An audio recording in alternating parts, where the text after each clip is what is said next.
Halo Sobat Jiners, welcome to Jin on Talk, ngobrol asik seputar kesehatan wanita. Let's talk about women's health. Halo semuanya, saya Rulianti Janatul Adelia atau biasa dipanggil Ruli selaku host pada episode kali ini. Dan di sini saya ditemani oleh guest speaker yang sangat kece yaitu Dr. Muda Kries. Dan di sini kita akan membahas mengenai kehamilan di usia muda. Tapi sebelumnya kita perkenalan sama guest speaker kita dulu dong. Bagaimana kabarnya Dr. Muda Kries? Baik, Ruli. Oke, mungkin bisa perkenalan dulu nih ke Sobat Jiners. Oke, halo Sobat Jiners. Perkenalkan, saya Dr. Muda Kries Nalagalu dan saat ini saya sedang rotasi di Obgyn ya, obstetrik ginekologi, dan sekarang saya sudah minggu kelima. Oke, jadi hari ini kita akan membahas mengenai hamil di usia muda ya? Ya. Oke, mungkin untuk membuka kita jelaskan dulu nih, kalau dari Dr. Muda Kries sebenarnya apa itu hamil di usia muda? Oke, jadi hamil di usia muda ya, atau kita kenal dengan kehamilan remaja. Ya, jadi kita akan berbicara tentang remaja. Jadi kehamilan yang terjadi kurang dari 20 tahun. Oh. Ya, jadi usianya itu adalah rentan dari kurang dari 20 tahun. Karena memang secara WHO itu mengatakan bahwa untuk usia yang lebih tepat ketika hamil adalah 20 sampai 34 tahun. Beda lagi dengan di atasnya, ya. Seperti itu. Baik, Dr. Muda Kries, mungkin kita langsung masuk nih ke kehamilan di usia muda.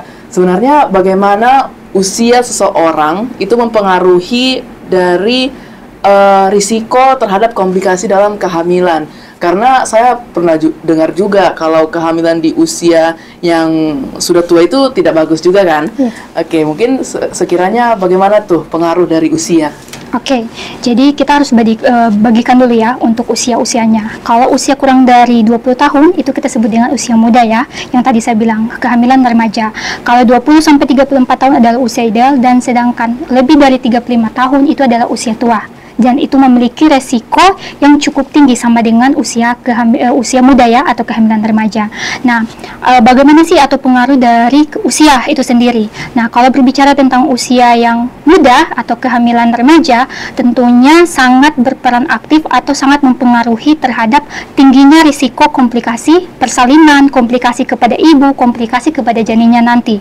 Nah, misalnya kalau usia yang biasanya kurang dari 20 tahun, kita tahu bersama dong, kalau secara kematangan organ itu belum ada ya, belum siap. Sama beda halnya dengan usia 20 sampai 34 tahun. Ataupun bisa dinilai dari emosional, belum ada kestabilan emosional ya secara mentali gitu. Mungkin seperti itu.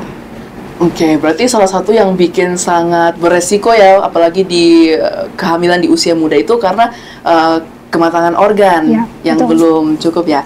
Jadi selanjutnya untuk Dr. Muda Kries, saya juga penasaran nih, kalau saya pribadi saya merasa kayak lebih sering dapat kayak berita ada seseorang yang hamil di usia muda.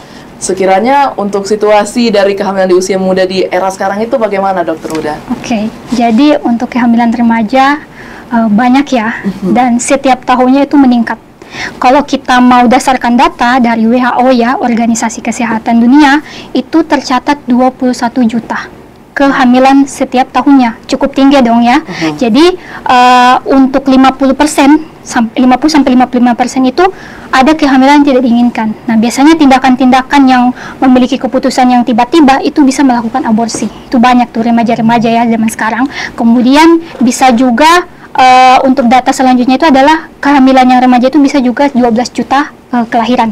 Gitu, ada menurut data seperti itu. Nah, usia ya, saya akan sebutkan untuk usia rentan dari kehamilan remaja itu paling tinggi adalah 15 sampai 19 tahun. Jadi rentan itu cukup tinggi dan meningkat setiap tahunnya untuk terjadinya atau mempengaruhinya kehamilan pada remaja. Berarti tingkat kehamilan remaja itu sangat banyak ya? Cukup banyak. Cukup banyak. Kalau sekiranya di Kota Palu sendiri atau mungkin yang Dr. Muda Kries selama ini alami, kayak amati selama di stase ini, apakah cukup banyak juga kalau di Palu? Oke, jadi kalau dari saya belum mencari tahu lebih tepatnya angka seberapa, tapi menilai dari adanya sosial media yang ada itu cukup tinggi, karena memang secara budaya, secara sosial di Palu ini memiliki tingkat kenakalan remaja yang cukup tinggi juga, dan ini sangat berpengaruh dong terhadap kenakalan ataupun terhadap efeknya ke kehamilan pada remaja wanita. Seperti itu. Berarti ini memang topik yang sangat penting ya sebenarnya untuk dibawa, karena apalagi di Kota Palu kayaknya memang sangat banyak ya di berita. Yes. Mungkin kita harus tahu juga nih apa sih faktor-faktor yang mempengaruhi kehamilan remaja. Faktor yang pertama adalah mindset. Ya, jadi pada masa pubertas ya, kita berbicara dengan remaja itu kan mencari jati diri.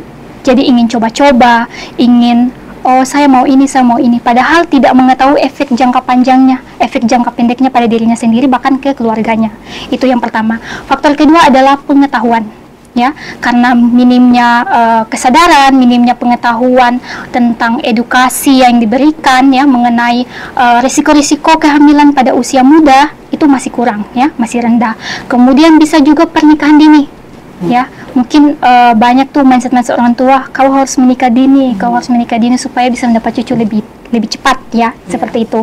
Kemudian bisa juga faktor dari pemerkosaan, ya. Jadi tidak menutup kemungkinan kasus-kasus pemerkosaan itu bisa menimbulkan yang namanya risiko kehamilan pada remaja untuk wanita, seperti itu. Berarti bisa dibilang memang mindset itu sangat berperan ya. Ya, makanya untuk Sobat Jiners, video ini sebarkan ya supaya ke keluarga atau ke siapa, supaya mindset dari apalagi di Indonesia ini ya bisa berubah, supaya ditahu juga apa sih bahaya dari kehamilan di usia muda. Selanjutnya nih, kalau dari Dokter Kries, sekiranya apa sih risiko yang dialami pada ibu yang mengalami hamil usia muda? Kalau kita berbicara resiko, ini kita bukan hanya ke fisik ya, tapi bisa berbicara tentang sosial, stigma dari orang luar terhadap kehamilan di usia muda ya, apalagi remaja. Secara ekonomi belum ada ketidaksiapan dong dari kedua orang ya, kedua insan gitu. Nah, saya akan berbicara lebih jelas tentang fisiknya dulu. Ya, jadi kalau untuk fisik itu ada 3 komplikasi yang biasanya akan terjadi. Yang pertama, komplikasi ke ibunya. Yang kedua adalah komplikasi ke janinnya, ya, atau bayinya, dan yang ketiga adalah komplikasi persalinan. Nah, untuk komplikasi pada ibu itu yang bisa terjadi anemia atau kekurangan darah. Nah, biasanya pada ibu hamil itu harus membutuhkan lebih dari 11 gram per desiliter ya. Tapi kalau di anemia otomatis kurang dari 11. Nah, penyebabnya apa? Biasanya karena kurangnya kesadaran untuk mengkonsumsi zat besi sama asam folat. Ya. Jadi yang harus kita tahu bahwa kedua suplemen atau mineral ini penting dalam pembentukan sel darah. Nah, untuk sel darah ini fungsinya adalah untuk mencegah ya ketika adanya infeksi, itu bisa melalui penanganan dari sel darah merahnya itu sendiri. Yang kedua adalah defisiensi gizi.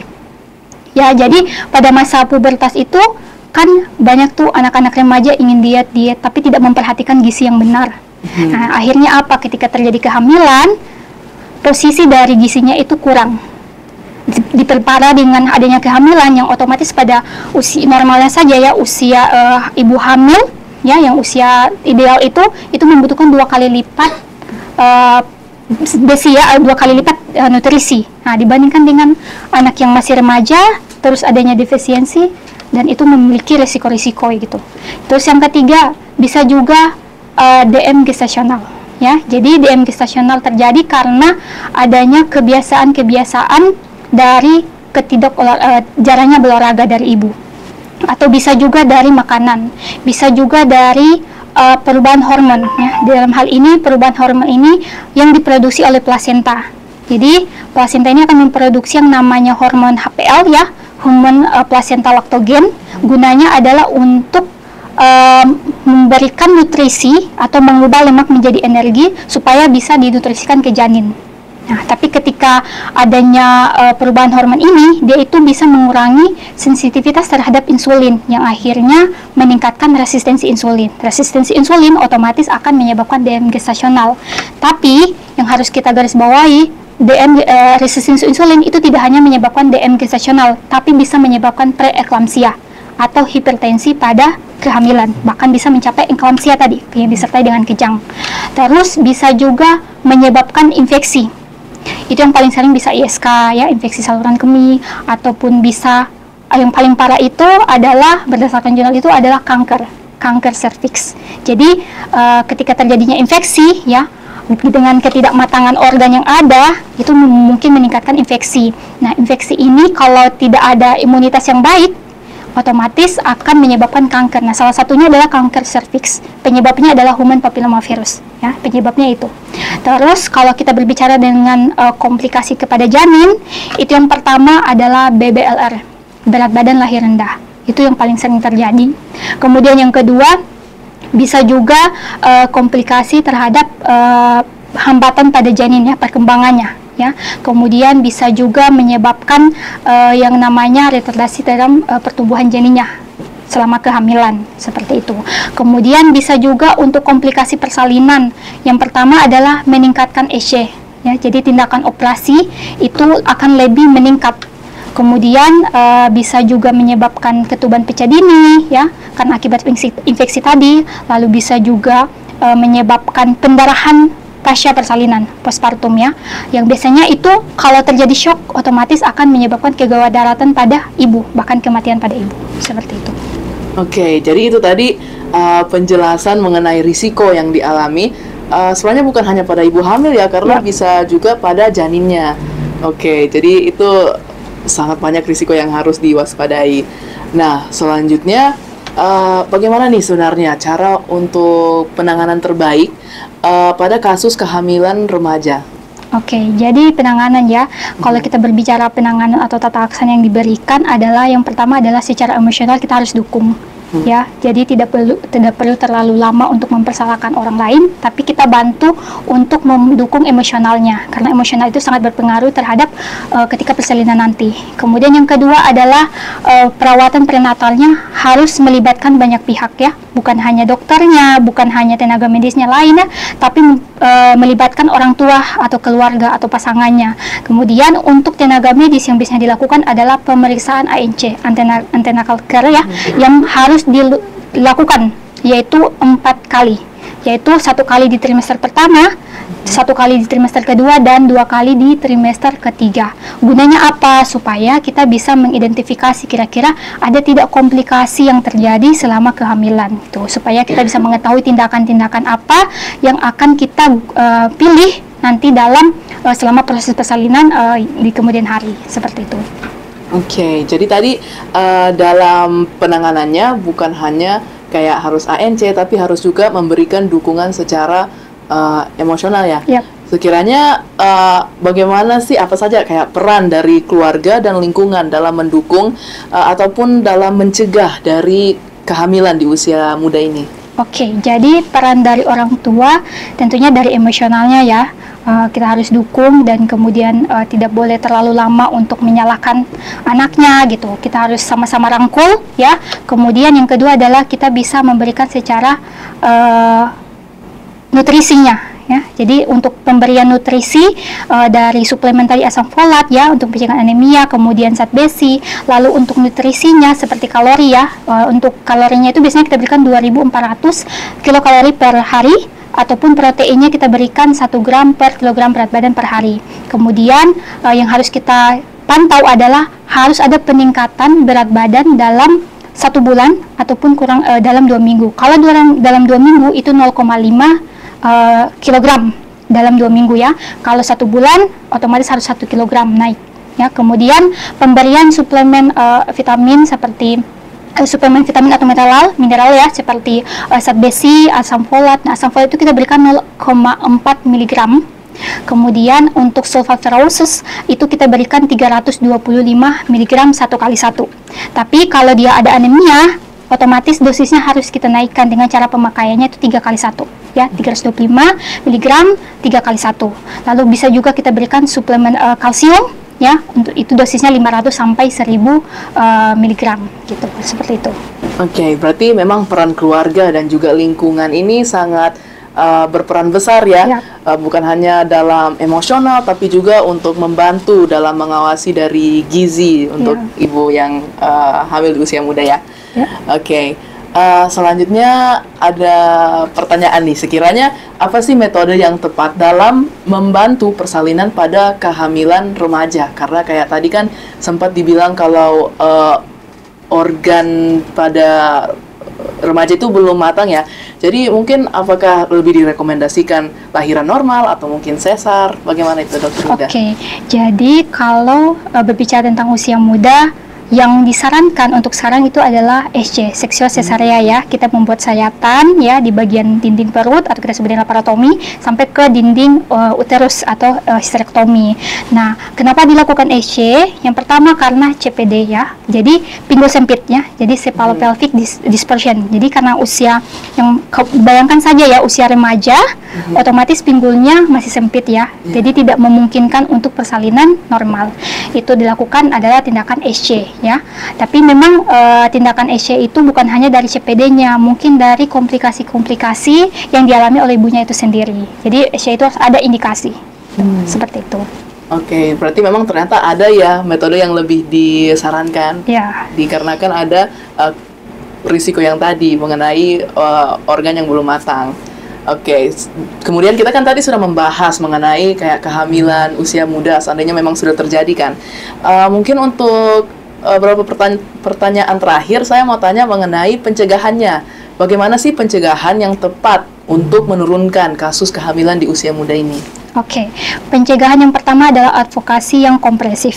Advokasi artinya adalah pendekatan ya yang menyeluruh pada remaja. Ya, khususnya pada remaja wanita ya. Edukasinya seperti apa? Kita harus mengedukasi atau menyuluhkan tentang bahaya-bahaya ataupun risiko-risiko nanti ketika hamil muda gitu ya. Kemudian dari yang kedua bisa kita lakukan penggunaan kontrasepsi.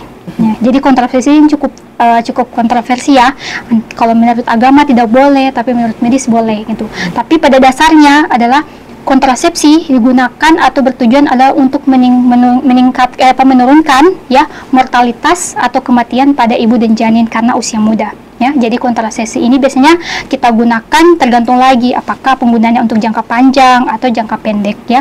Tapi biasanya untuk jangka panjang kita biasanya sarankan untuk penggunaan pil ya, implan, IUD ya. Untuk tubektomi sama vasektomi itu cukup jarang karena tubektomi sama vasektomi ini cukup kontrasepsi permanen, jadi tidak bisa untuk hamil lagi. Kemudian untuk kontrasepsi jangka pendek itu biasanya kita berikan yang suntik ya 1 bulan, 3 bulan gitu, seperti dan juga pil seperti itu.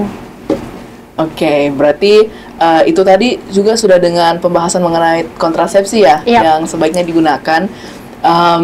Jadi ya memang untuk kehamilan usia muda ini sangat penting untuk mulai pencegahannya dari dini ya, mulai dari advokasi tadi.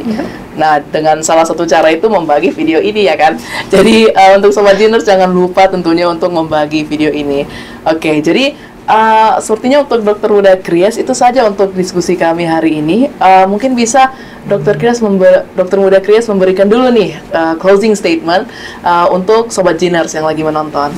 Oke, jadi saran saya bahwa untuk wanita-wanita remaja di luar sana, kalian boleh memilih pilihan hidupnya kalian, tapi dari apa yang saya sampaikan, risiko-risiko yang ada itu harus dipertimbangkan, karena bukan hanya dari diri kalian yang akan terpengaruhi, tapi dari lingkungan, keluarga itu pun juga ikut terpengaruhi. Kemudian dari pencegahan-pencegahan yang saya berikan berupa mengikuti advokasi ya, penyuluhan, edukasi, dan juga penggunaan kontrasepsi itu. Mungkin itu saja. Oke, terima kasih banyak Dr. Huda Kries untuk waktunya hari ini. Sangat banyak belajar ya mengenai kehamilan di usia muda. Nah, untuk Sobat Geners yang lagi menonton, jangan lupa untuk like, comment, dan subscribe. Dan sebelum kita tutup episode hari ini, mari kita bilang jargon bersama ya. Boleh. Jadi sebentar saya bilang Gin on Talk, dan sama-sama kita lakukan gerakan tangan Let's talk about women's health. Boleh Dr. Huda? Boleh. Oke. Gin on Talk, let's talk about women's health. Okay, see you next time.